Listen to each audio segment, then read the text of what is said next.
Allah Ta'ala melalui hadis periodisasi ini sudah menerangkan kepada kita bahwa sesungguhnya Allah itu sayang sama umat ini, sehingga dari 5 babak perjalanan sejarah cuman 1,5 babak kita kalah, 3,5 babak kita berjaya.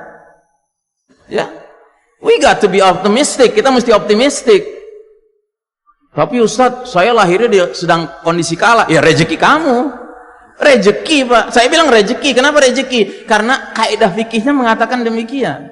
Al ajru hasabil masyaqqah. Pahala yang diterima seseorang berbanding lurus dengan kesulitan yang dia hadapi. Kalau kita sedang kalah kan kesulitan berjuangnya kan lebih besar kan? Gitu. Tapi pahala kita lebih besar juga. Nah jadi saudaraku rahimakumullah, akibatnya umat manusia tidak lagi hidup di dalam sistem iman tauhid yang lurus dan berkah, melainkan di dalam sistem kafir syirik yang sesat dan merusak. Ya. Jadi kita selama 1342 tahun hidup dalam sistem iman tauhid, umat Islam berjaya. Tetapi belum ada 100 tahun sekarang ini saja kita sedang merasakan hidup dalam sistem kafir syirik, Pak. Ini sistem kafir, sistem syirik ini yang berlaku sekarang ini. Kita harus sadari itu. Sebab kalau dia sistem tauhid, tidak mungkin terjadi apa yang terjadi sekarang ini. Tidak mungkin. Dan ingat ya, saya dalam menguraikan uraian saya selalu memandang sebagai satu pemahaman keumatan ya Pak ya. Jangan Anda pikir, wah Ustadz Ihsan bilang negara kita sistem kafir syirik gitu kan. Itu kesimpulan Anda, silahkan saja Anda mau kesimpulan ngaco begitu. Tapi yang saya ingin tekankan adalah, ini dunia Pak. Dunia kita sekarang ini dunia sistem kafir, sistem syirik Pak. Kenapa? Yang mimpin orang kafir. Al-Yahud wan Nasara. Cuma problemanya apa? Problemanya adalah mereka memimpin dunia, sedangkan mereka juga memiliki kecanggihan teknologi di tangan mereka. Makanya nanti saya akan jelaskan dalam konteks kajian akhir zaman, salah satu pertolongan Allah adalah ketika Allah akhirnya melakukan sesuatu yang menyebabkan shutdown of modern technology. Teknologi modern ini bakal semaput Pak, bakal mati Pak. Kita harus menyiapkan diri Pak, anak istri kita, diri kita harus kita siapkan untuk hidup pasca shutdown of modern technology. Kenapa? Karena teknologi modern ini Allah hancurkan, sebab itu pertolongan Allah bagi umat Islam. Wow, Ustadz Ihsan benar-benar aneh nih. Emang aneh gitu. Kalau kita nggak mau belajar. Tapi kalau kita mau belajar justru sangat wajar Pak, sangat wajar ya.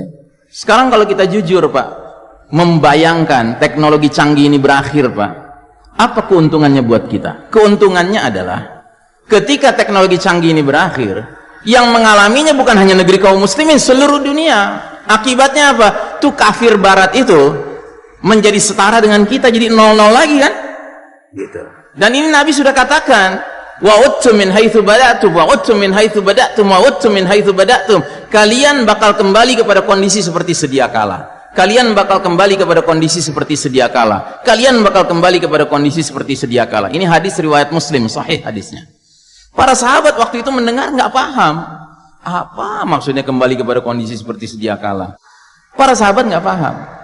Tapi kita yang hidup di era teknologi canggih, peradaban canggih sekarang ini, kita bisa paham.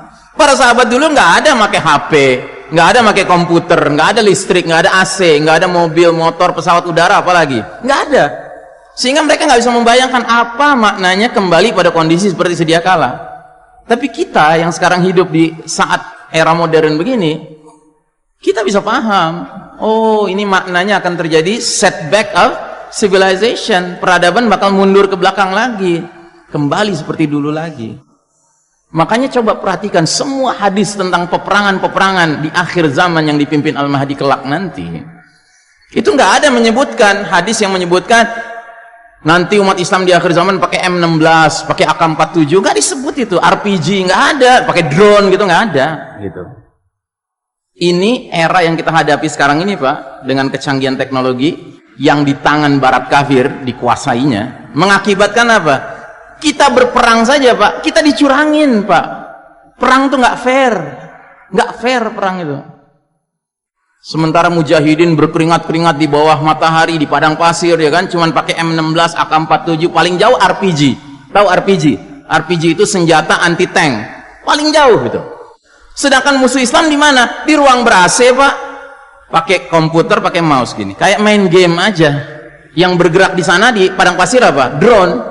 yang ditempelin rudal. Iya kan? Wah, target lock. Wah, 200 mujahidin. Dihitung itu ada angkanya gitu. 200 mujahidin, ibu-ibu 100 orang, anak-anak 50 orang gitu kan. Jeger, pencet knop, mati semua. Kenapa anak-anak ibu-ibu mesti kena juga? Collateral damage, nggak bisa dielakkan. Astaghfirullahaladzim. Dasar kafir. Paham ya? Jadi Allah Ta'ala punya rencana, Pak, untuk membuat kita dengan barat kafir nanti jadi setara lagi. Cuman sisanya kita harus persiapan dari sekarang. Baik, saudaraku rahimakumullah, Isya jam berapa? Hah? 2 menit lagi. Baik. Nah, jadi saudaraku rahimakumullah, ketika tahun 1342 Hijriah, yang terjadi adalah apa yang Nabi sebutkan dalam hadis berikut ini. Ikatan Islam terlepas simpul demi simpul. Ya. Nabi bersabda, la tunqadanna aural islami urwatan urwatan, fa kullaman taqadat urwatun tashabbatan nasu billati taliha. Fa awwaluhunna naqdan al-hukmu wa akhiruhunna as-shalah. Sungguh ikatan Islam akan terlepas, terurai simpul demi simpul, seutas demi seutas, ya. Setiap kali satu simpul lepas, maka manusia akan bergelayutan pada simpul berikutnya. Maka awal simpul yang lepas ialah hukum, sedangkan yang paling akhir adalah salat. Jadi tahun 1342 Hijriah, ya, secara resmi Dewan Nasional Turki membubarkan khilafah, ya. Jadi wilayah seluas Gaban tadi, Pak, segede Gaban tadi, dari Maroko di Afrika Barat sampai Maluku di Indonesia Timur, dari utara Rusia sampai Pulau Madagaskar di Afrika, itu dibubarkan, diganti dengan negara modern sekuler Turki nasionalisme. Bayangkan Pak, wilayah seluas begitu dibubarkan, diganti dengan negara sekecil Turki. Anda tahu Turki itu segede apa? Segede Pulau Kalimantan saja, Pak. Nah, jadi terurai itu, hukum terurai.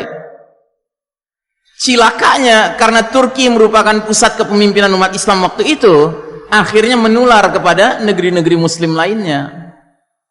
Yang saya sering mengistilahkan, kita dulunya tinggal di rumah besar, Pak, rumahnya dibubarkan, diganti dengan bedeng.